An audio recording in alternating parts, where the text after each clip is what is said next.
karena saya asli Melayu, jadi saya coba pantun. Malu saya sama Pak Protokol kalau saya tidak membalas pantun ya. Jemur tilam di atas peti. Peti terbuat dari besi. Yang tadi jawab salam Ustadz dengan semangat. Ustadz doakan murah rezeki, banyak rezeki, bisa berangkat umroh dan haji. Yang tidak jawab salam Ustadz, kalau ibu-ibu, Ustadz doakan suaminya kawin lagi. Amin bu. Bahaya bu ya. Sambung lagi pantun kedua bu. Karena tadi tak semangat jawab apa salam ibu-ibu, jawab salam dari ibu-ibu nih. Saya lanjut lagi pantun yang kedua. Masjid ini fastabiqul khairat. Ayo semuanya sholat di sini. Karena tadi jawab salam Ustadz tidak semangat. Salamnya Ustadz ulangi sekali lagi. Boleh bu?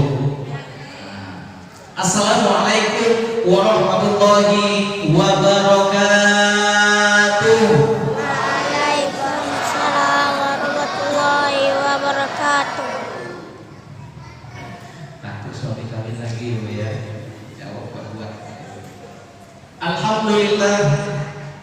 Alhamdulillah. Alhamdulillah wa syukurillah wa la hawla wa la quwwata illa billah. Sayyidina Muhammadin ibni Abdillah wa ala alihi wa sahbihi wa mawala. Asyhadu an la ilaha illallah wahdahu la syarika wa asyhadu anna Muhammadan abduhu wa rasuluh. Allahumma shalli wa sallim wa barik ala sayyidina Muhammad wa ala alihi wa sahbihi wa man tabi'ahum bi ihsani ila yaumiddin. Yang kami hormati Bapak Ketua Pengurus Masjid Fastabiqul Khairat beserta jajaran. Yang kami hormati Bapak Ketua RT, Ketua RW, alim ulama, cerdik pandai, ibu-ibu majelis taklim Masjid Fastabiqul Khairat beserta seluruh jamaah Masjid Fastabiqul Khairat beserta adik-adik kami, anak-anak kami yang insya Allah semua kita ini dicintai oleh Allah Subhanahu wa Ta'ala. Amin ya rabbal alamin. Puji syukur kehadirat Allah Subhanahu wa Ta'ala. Alhamdulillah. Shalawat kepada baginda Rasul sallallahu alaihi wasallam. Allahumma shalli ala sayyidina Muhammad wa ala alihi sayyidina Muhammad. Bapak Ibu para hadirin yang dimuliakan Allah Subhanahu wa Ta'ala, yang disampaikan oleh protokol tadi dilanjutkan juga oleh Bapak Ketua tadi menyampaikan bahwasanya malam hari ini acara ini sebenarnya intinya adalah bagaimana kita menumbuhkan cinta dan sayang kita kepada baginda Rasul sallallahu alaihi wasallam. Kalau hari ini kita cinta dengan orang, cinta kita dengan lawan jenis kita. Coba ibu-ibu ingat bu, waktu cinta dengan si bapak-bapak bu, disebutkan aja namanya, masya Allah, disebut nama si pula, masya Allah, rindu aku, kangen aku. Ada begitu juga bapak-bapak yang disebut namanya, masya Allah, timbul kerinduan di dalam hati, timbul rasa ingin bagaimana caranya kita ingin ketemu dengannya. Setidak-tidaknya kita ingin mendengar suara dari orang yang kita sayang. Benar bu? Betul bu? Betul, pasti itu. Dengar suara aja udah lepas hidup kita. Dengar suara aja saat namanya disebut udah selesai hidup kita. Coba kita ingat. Kalau kita rindu dengan baginda Rasul sallallahu alaihi wasallam, sudah kenalkah kita dengan baginda Rasul? Sudah tahukah apa sih ajaran yang dibawa oleh baginda Rasul? Kalau belum tahu, hari ini kita ambil yang ringan-ringan aja bu. Malam hari ini kita ambil sedikit aja bagaimana untuk menumbuhkan kecintaan kita kepada baginda Rasul sallallahu alaihi wasallam. itu dilahirkan pada tanggal 12 Rabiul Awal 571 Masehi. 571 Masehi atau bertepatan dengan tahun gajah. Kita lihat tadi baginda Rasul sallallahu alaihi wasallam Allah cabut, Allah panggil menghadap Allah di hari yang sama. Rasul itu dilahirkan hari Senin dan Allah ambil juga, Allah jemput juga di hari Senin. Tanggalnya sama, tanggal 12, bulannya sama, Rabiul Awal sama, beda tahun 11 Hijriah. Kalau baginda Rasul sallallahu alaihi wasallam Allah angkat. Nah, coba kita lihat. Di sini ada proses bahwasanya bagaimana kecintaan baginda Rasul sallallahu alaihi wasallam yang bisa kita teladani. Kita lihat seperti apa besarnya cintanya baginda Rasul sallallahu alaihi wasallam kepada kita. Kalau sudah tahu cintanya Rasul kepada kita, insya Allah kita juga cinta kepada Rasul. Coba di hari itu, hari Senin itu, Allah utus 4 malaikat untuk datang hadir kepada baginda Rasul sallallahu alaihi wasallam. Allah perintahkan Jibril turun kepada kekasihku Muhammad bersama dengan malaikat Israfil dan Mikail. Turun. Beginilah mulianya baginda Rasul sallallahu alaihi wasallam. Orang malaikat yang Allah utus kepada baginda Rasul sallallahu alaihi wasallam. Langit ke-7 masih berempat. Langit ke-6 sampai langit pertama, langit bumi. Apa kata malaikat Jibril? Jibril mengatakan kepada Israil, malaikat pencabutnya, "Bro," kata Jibril, tentu di bahasa kita ya. "Bro, saya tidak bertugas hari ini. Jadi saya tunggu di sini. Engkau turun ke bumi, temuin kekasih Allah yang namanya Muhammad." Kata malaikat Israil, tak boleh begitu bro, katanya. Engkau yang setiap hari bersama baginda Rasul, engkau yang selalu bersama Rasul, engkau yang senantiasa menemani baginda Rasul. Ayo sama-sama. Jibril masih tidak mau. Akhirnya apa? Jibril tunggu langit pertama, yang turun malaikat yang 3 tadi. Diketuklah pintunya baginda Rasul. "Assalamualaikum ya Rasulullah."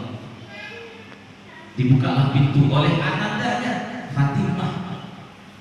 Lalu Rasulullah disampaikan, "Ayah, tidak ada orang di luar ya. Wahai anakku, ketahuilah, yang berbunyi di pintu depan tadi sudah berada di samping ayah." Lalu disampaikan oleh malaikat Israil kepada baginda Rasul sallallahu alaihi wasallam, "Ya Rasulullah, aku diperintahkan oleh Allah untuk menjemputmu. Itu pun kalau engkau berkenan, kalau engkau setuju ya Rasulullah." Kalau kita kalau Pak Ketua lah misalnya, datang malaikat Israil menyampaikan seperti itu, "Pak Ketua, mohon maaf Pak Ketua, saya diutus Allah untuk menjemput Pak Ketua." Jawaban Pak Ketua, "Tunggu." Tidak Pak Ketua ya, "Tunggu." Kenapa? Saya tahu jawaban Pak Ketua. "Tunggu Israil." Kenapa Pak Ketua? Istri saya baru 1.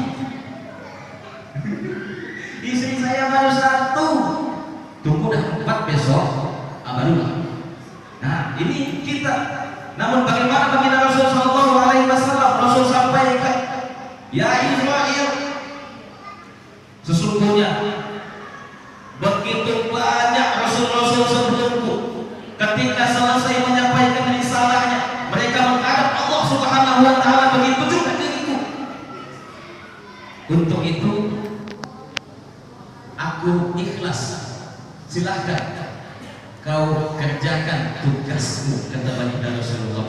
"Namun sebelum kau ambil nyawaku, ya Israil, saya mau tanya, di mana sahabatku yang selama ini berteman denganku, yang selama selama ini mendampingiku, yang selama ini kemana aku pergi dia ada di sampingku. Malaikat Jibril. Lalu naik kembali malaikat Israil, panggil itu malaikat Jibril sampai ke depan Rasul Shallallahu Alaihi Wasallam. Dalam sejarah kalau malaikat Israil, malaikat Jibril itu kalau dia hadir kepada Nabi setelah menerima wahyu pertama itu, di dalam sejarah pernah saya baca, dia tiba-tiba datang aja, tiba-tiba hadir, kayak iklan apa tuh, wangi biru gitu. Kan tiba-tiba ada itu, tiba-tiba hilang, tiba-tiba ada. Nah, dalam sejarah saya baca seperti itu kehadirannya malaikat Jibril. Hadirlah malaikat Jibril.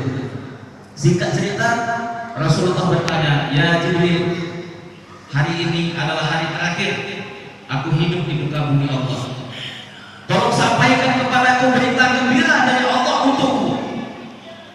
Apa kata Jibril? Ya Muhammad, sesungguhnya Allah telah mengabarkan kepadaku bahwasanya seluruh malaikat yang pernah Allah ciptakan ke muka bumi ataupun di langit segala macamnya, penduduk langit seluruhnya hari ini sedang antri menunggu rohmu ya Rasulullah.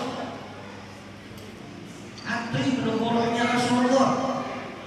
Kata Rasulullah lagi, ya Muhammad, sekiranya engkau berdosa ya Muhammad, engkau punya salah ya Muhammad, Allah ampunkan seluruh dosa yang pernah engkau lakukan Muhammad. Lagi kata Rasulullah lagi, ya Muhammad, sesungguhnya engkau adalah rasul terakhir ya Muhammad. Di atas engkau setelah engkau tidak ada rasul yang lain lagi ya Muhammad. Namun Allah harapkan surga itu dimasuki oleh rasul-rasul sebelum kau masuk dalam surga itu ya Muhammad. Kata Nabi Muhammad, itu untukku. Bagaimana dengan umatku? Nah, ini dia Bu.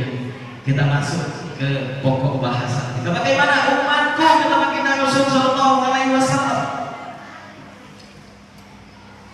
Kata malaikat Jibril, ya Muhammad, sesungguhnya Allah telah mengabarkan kepadaku sebesar apapun dosa umatmu, seluas apapun dosa yang pernah dilakukan oleh umatmu ya Muhammad, kalau itu tidak menyangkut dengan syirik, tidak menyangkut dengan durhaka kepada orang tua, dua ya, syirik dan durhaka kepada orang tua, dan dia berpegang teguh kepada Al-Quran dan Sunnahmu, Allah akan maafkan mereka. Artinya mereka aman di dunia dan aman di akhirat. Dua, tidak syirik dan tidak durhaka kepada orang tua. Nah, kita ingat lagi, syirik tak kita, durhaka tak kita, melawan tak kita kepada orang tua kita.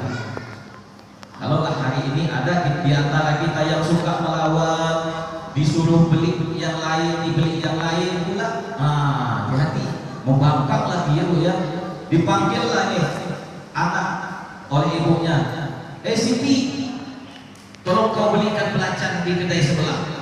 Nah, si Siti ini nggak tahu Bu, disuruh beli belacan, ternyata yang dibeli terasi. Salah nggak nih Bu? Disuruh beli belacan, yang dibelinya terasi. Kan salah ini. Salah ya Bu ya, belacan sama terasi itu. Ibu tidur ya Bu, Bu. Masya Allah, kita belum sampai ke inti lagi Bu. Ibu udah tidur dah. Nah, jangan pernah melawan, membangkang, mengatakan atau mengasari orang tua kita. Kenapa di dalam Al-Quran cuma lihat walau bahasa Allah, jangan mengatakan jangan membangkang. Kenapa? Kalau sudah kita membangkang, mengatakan kepada orang tua kita, ibu kita, bapak kita, insya Allah jangan pernah Allah akan ridho dengan kita. Jangan pernah kita mendapatkan keberkahan di dalam kehidupan dunia ini. Ini yang disampaikan oleh malaikat Jibril. Sambung lagi cerita tadi. Kata baginda Rasul Sallallahu Alaihi Wasallam, oke, kalau seperti itu silahkan wahai Israel, kerjakan tugasmu. Lalu Israel mulai menarik ruhnya Rasul Shallallahu Alaihi Wasallam, ditarik dari ujung kaki, telapak kaki sampai ke betis, sampai ke lutut. Rasul mulai keringatan. Apa kata baginda Rasul Shallallahu Alaihi Wasallam? Kita lihat kecintaan baginda Rasul Shallallahu Alaihi Wasallam. Ya Jibril, seperti ini kakek sakitnya yang namanya sakaratul maut ya Jibril.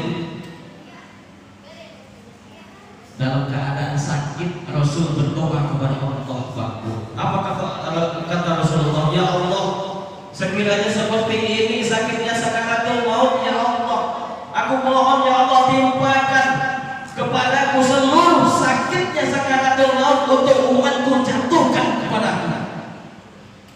Beruntung kita bukan sakit sakaratul maut kita itu Allah pindahkan kepada baginda Rasul Shallallahu Alaihi Wasallam. Begitulah cintanya baginda Rasul kepada kita. Bahkan di dalam riwayat terjadi di zaman Nabi Idris alaihissalam. Nabi Idris ini ingin tahu seperti apa sakitnya sakaratul maut. Lalu Idris berdoa, ya Allah, aku ingin merasakan bagaimana sakitnya sakaratul maut ini ya Allah.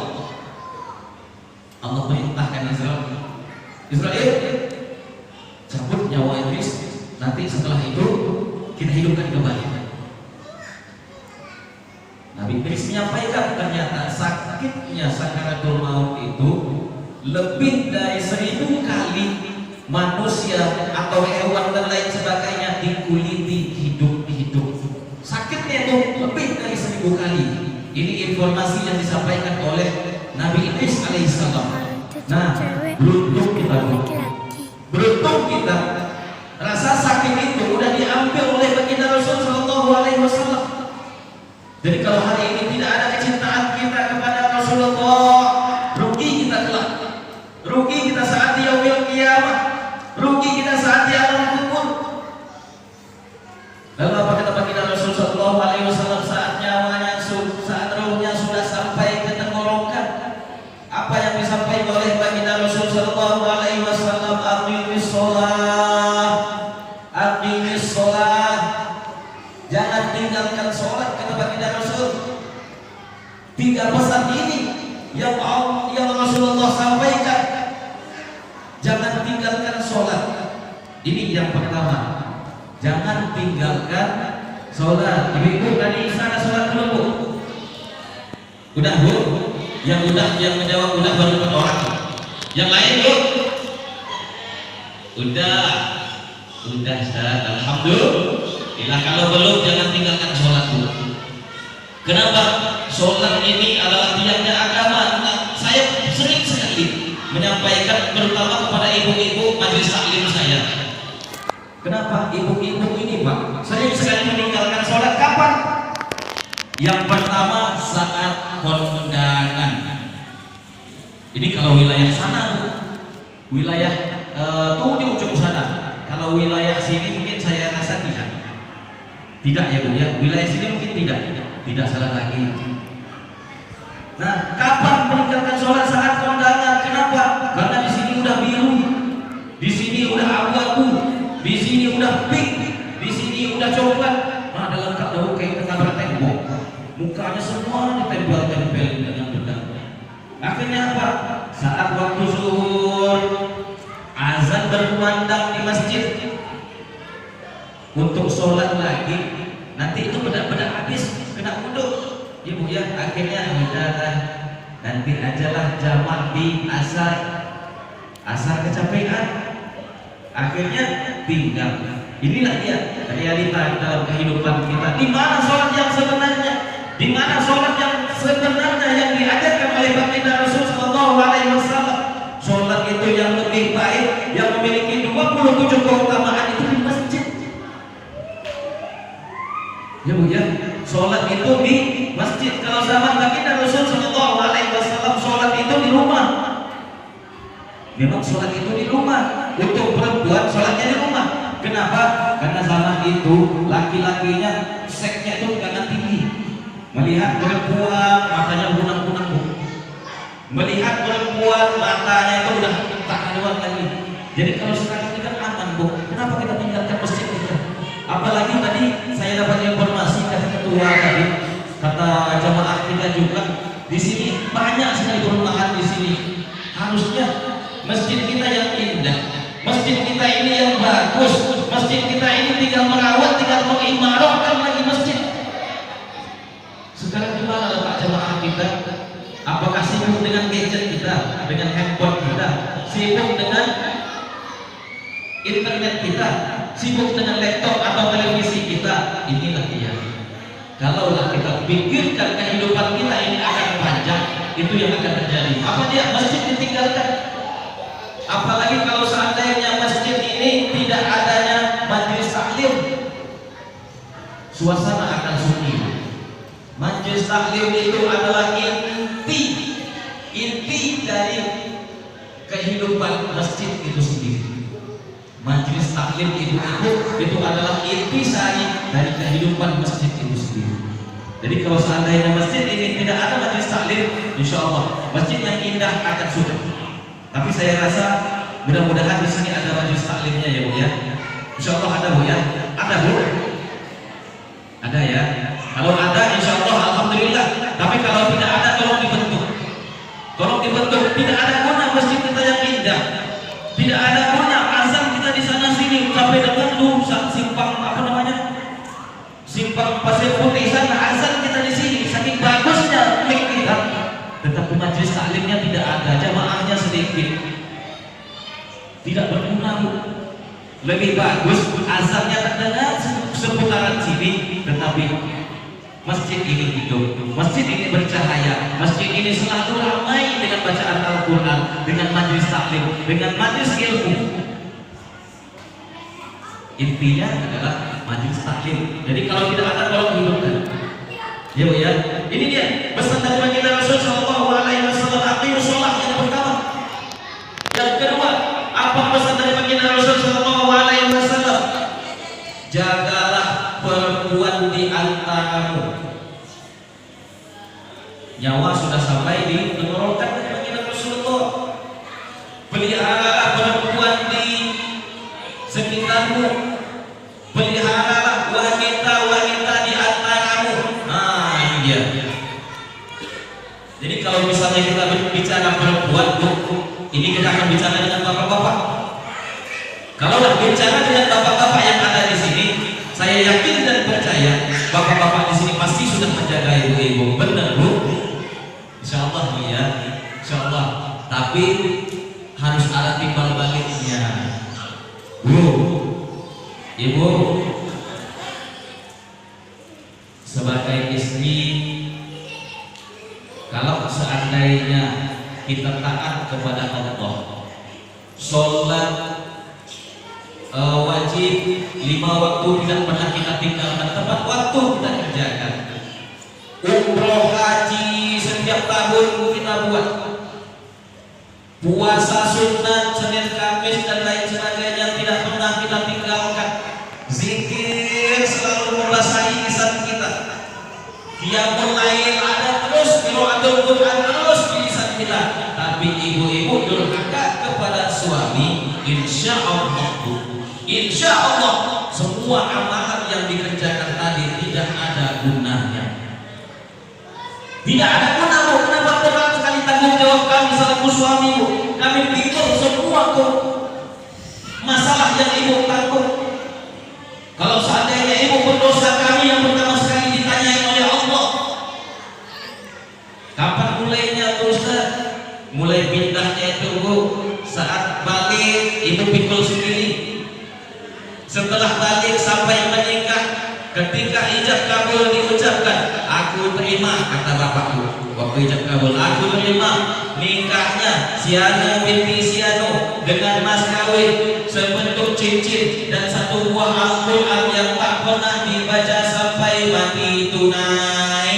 Nah, langsung bersalah ibu jam itu.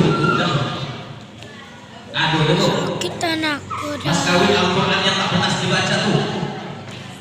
Ada, jangan sampai ibu ya, jangan sampai mas kawin itu tidak dibaca. Nah pindah bu ke bapak.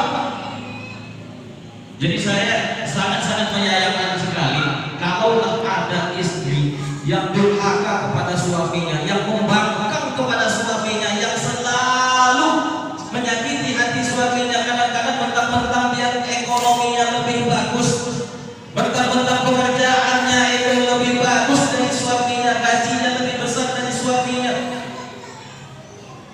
Terkadang selalu sekali suami itu menahan hati, makan hati, ulang jantung, kata bahasa Melayu.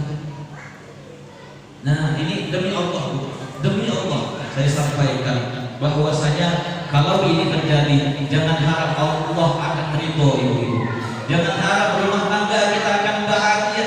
Jangan berharap rumah tangga kita akan diberkahi oleh Allah Subhanahu wa taala kalau ibu-ibu durhaka kepada suami. Bahkan surga anak itu terdapat di ibu. Al-jannatu tahta aqdamul ummahat. Surga istri terdapat di bawah telapak kaki suami. Ini dia, Bu. Artinya keridhaan suami ibu-ibu tidak ibu dapatkan. Jangan berharap Allah berkahi kehidupan kita. Bahkan Baginda Rasul sallallahu alaihi wasallam dalam satu riwayat, apa kata Rasulullah, kalau seandainya Allah izinkan aku perintahkan kepada umatku, aku akan perintahkan istri sujud kepada suaminya. Nah, itu dia, Bu. Aku perintahkan seorang istri dia wajib sujud kepada suaminya kalau Allah izinkan. Menandakan apa? Menandakan begitu besarnya peran seorang ayah, peran seorang suami dalam kehidupan rumah tangga. Jadi untuk itu jangan pernah membangkang kepada suami, jangan pernah sakiti suami, jangan pernah kores hati suami. Kenapa? Ketika itu dilakukan, tidak akan ada ketenangan di dalam rumah tangga, tidak akan ada kebahagiaan di dalam rumah tangga. Kenapa? Allah angkat kebahagiaan itu. Tapi di sini nggak ada ya, Bu ya. Di sini taat semua, Bu, kepada suami, Bu. Betul, Bu ya? Betul ya, Pak ya? Alhamdulillah. Yang saya ceritakan yang sana, Bu, sana, Bu. Kalau sini insya Allah enggak ada. Nah, ini yang kedua. Ini istri harus dipelihara. Siapa lagi wanita yang dimaksud Baginda Rasul sallallahu alaihi wasallam? Anak gadis kita. Kalaulah anak gadis kita keluar rumah dengan yang bukan muhrimnya, tolong jangan dilepas. Terkadang kita lucu, anak kambing kita, anak ayam kita yang belum pulang satu hari kita sibuk, tapi anak gadis kita yang sampai jam 10 malam belum pulang kita santai.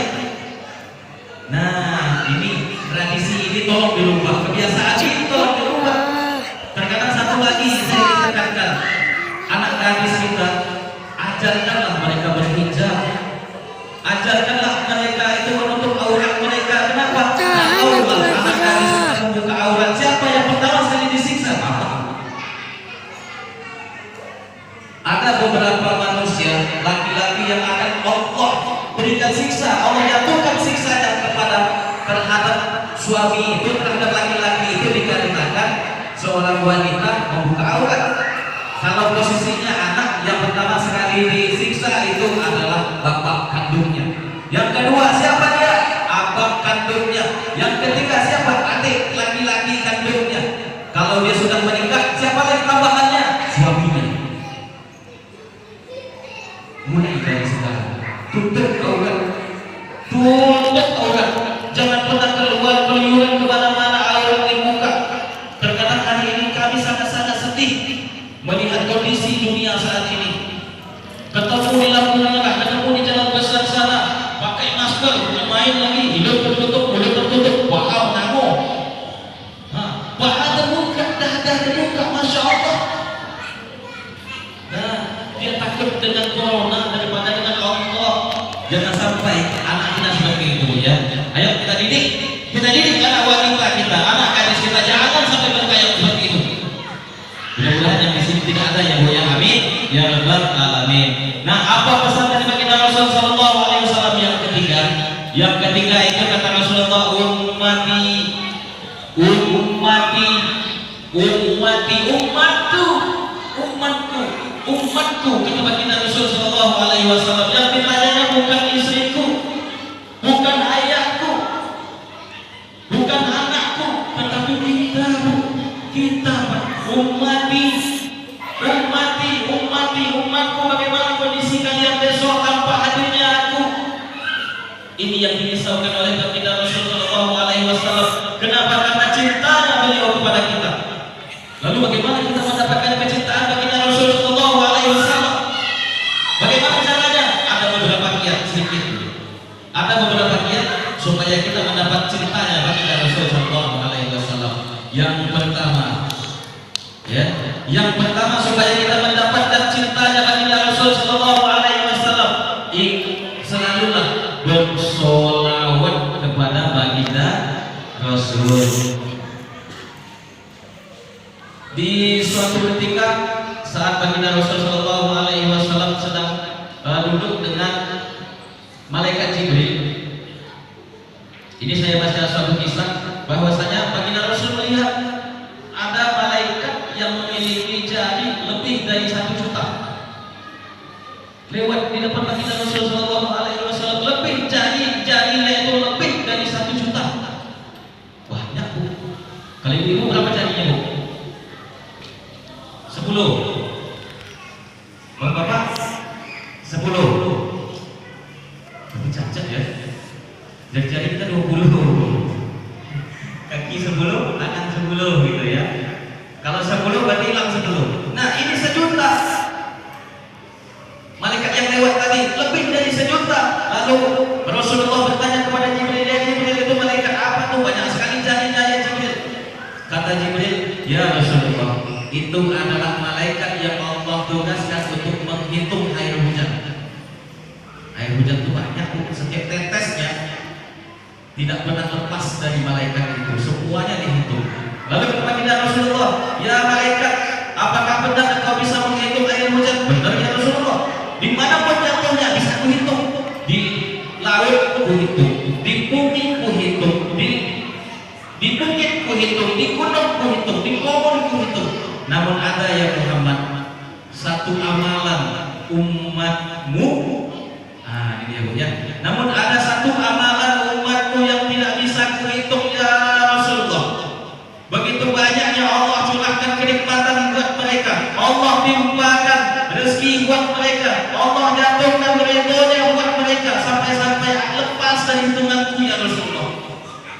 Ini khusus untuk umatku ya Rasulullah. Apa dia? Kata baginda Rasul Sallallahu Alaihi Wasallam, ya Rasulullah, ketahuilah, ketika umatku berkumpul, dimanapun mereka berkumpul, mereka bersolawat kepadamu ya Rasulullah.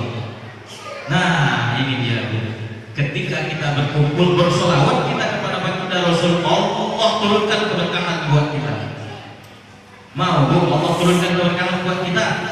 Pasti ya bu ya. Kalau udah Allah turunkan keberkahan di sekitar masjid ini, pastinya rumah kita dimanapun, di sana, di sana, di sana, di sana, pasti akan kecipratan berkahnya Allah. Insya Allah dingin kita bu. Kenapa? Karena berkahnya Allah ada di sana. Ya bu ya, jangan lupa bersolawat kepada baginda Rasul Sallallahu Alaihi Wasallam. Ini yang pertama, membuktikan bahwasanya kecintaan kita kepada baginda Rasul, kita berbanyaklah bersolawat. Yang kedua, apa yang bukti kita cinta kepada baginda Rasul Sallallahu Alaihi Wasallam? Yang kedua, laksanakan sunnahnya. Nah, terkadang kan begini bu, kalau kita bisa cerita sedikit, bersolawat itu banyak sekali hari ini yang mengatakan bersolawat kepada Nabi itu sesat. Pernah dengar bu? Pernah dengar pak ya? Bersolawat kepada Nabi itu sesat. Ada beberapa solawat yang mereka bid'ah-bid'ahkan. Kenapa? Nabi tidak ajarkan. Banyak ada beberapa solawat yang mereka katakan bahwasanya solawat itu adalah ketika kita bacakan solawat itu kita akan mendapat dosa dari Allah Subhanahu Wa Taala. Karena hebat betul. Jadi kalau udah berdosa dengan sholawat itu kita sesat. Kalau udah sesat kita masuk neraka. Ini bangsa mereka macam nenek moyang dia aja yang punya neraka. Tak mau dia ngasih kita masuk surga. Kenapa? Karena kita baca sholawat. Nah, intinya kita lihatlah firman Allah Subhanahu wa taala. Apa kata Allah Subhanahu wa taala? Innallaha wa malaikatahu yusholluna 'alan nabi ya ayyuhalladzina amanu sallu 'alaihi wa sallimu taslima. Perintah sholat Allah perintahkan kepada kita, aqimis sholat, dirikan sholat. Allah perintahkan kita aja. Wa atuz zakat, keluarkan zakat. Kata Allah, Allah cuma perintahkan. Perintah puasa, Allah perintahkan kerjakan puasa. Kata Allah, namun perintah sholawat kepada baginda Rasul sebelum dia perintahkan kita, Allah dan malaikatnya dahulu yang bersolawat kepada baginda Rasulullah. Apakah dengan yang seperti ini kita enggan untuk bersolawat? Kalau kita enggan dengan solawatnya baginda Rasul, maka kita dipertanyakan, kita itu tidak layak menjadi umatnya baginda Rasul. Kalau sudah kita enggan, kita tidak diakui sebagai umatnya Nabi Muhammad SAW, artinya kita tidak akan mendapatkan syafaatnya. Kalau sudah kita tidak mendapat syafaat dari baginda Rasul, belum tentu kita akan masuk surga dengan amal kita. Nah, itu dia ya Bu ya. Yang kedua tadi, kerjakanlah sunatnya. Yang ringan-ringan aja Bu. Yang pertama sekali sunnah yang Rasul tetapkan kepada kita, yang Rasul ajarkan kepada kita gampang sekali. Yang kecil-kecil aja kita biasakan, insya Allah akan merembet kepada yang besar. Apa dia? Yang pertama, jangan pernah makan sambil berdiri. Jangan pernah makan dalam keadaan berdiri. Yang pertama. Yang kedua, jangan pernah makan dengan menggunakan tangan kiri. Jangan pernah minum menggunakan tangan kiri. La ta'kulu bishimal fa inna syaitana ya'kulu bishimal. Jangan makan pakai tangan kiri, jangan minum tangan kiri. Kenapa? Syaitan itu makan pakai tangan kiri. Syaitan itu minum pakai tangan kiri. Ini sunnahnya kecil. Ya, sunnah yang kecil sekali kita buat. Jangan makan dan minum sambil berdiri. Yang kedua, siapa dia? Bagi laki-laki khususnya, jangan kencing berdiri. Sunnah dari baginda Rasul Sallallahu Alaihi Wasallam. Namun saya sangat-sangat sangat bingung kalau kondisinya ada masjidnya luar biasa terkenal, luar biasa besar, menyediakan tempat pipisnya laki-laki yang standing, yang tegak itu. Padahal masjid menyediakan tempat kencingnya tegak. Inilah yang jadi PR kita bersama. Ini sunnah yang kecil, kalau kita buat insya Allah dia akan berefek besar. Apalagi sunnah yang bisa kita ikuti? Pelihara wudhu kita. Pelihara wudhu dalam keadaan apapun, mau kerja wudhu, mau tidur wudhu, mau ke kebun wudhu. Insya Allah kalau sudah wudhu ini kita jaga, maka pasti wudhu itulah yang akan menjaga kita. Kalau sudah wudhu menjaga kita, insya Allah takut untuk berbuat kezaliman, berbuat yang tidak baik, kita sudah dijaga, kita dibentengi oleh yang namanya wudhu. Bapak Ibu para hadirin yang dimuliakan Allah Subhanahu wa taala, mungkin ini yang bisa kami sampaikan. Lebih dari kurang mohon maaf kalau seandainya ada yang salah, ada yang kelupaan, ada yang tertinggal, kami mohon maaf. Karena dan yang namanya manusia itu pasti ada salah. Kullu bani Adam khata'un wa khairul khata'in at-tawwabin. Jadi yang disampaikan oleh Bapak Ketua tadi, kalau seandainya ada pertanyaan, ini kami buka lebih kurang beberapa menit. Setelah itu nanti kita tutup dengan doa. Kalau seandainya ada yang mau ditanyakan, silakan ditanyakan. Kalau seandainya saya bisa jawab, saya akan jawab. Kalau seandainya tidak, insya Allah saya jadikan PR. Silakan Pak.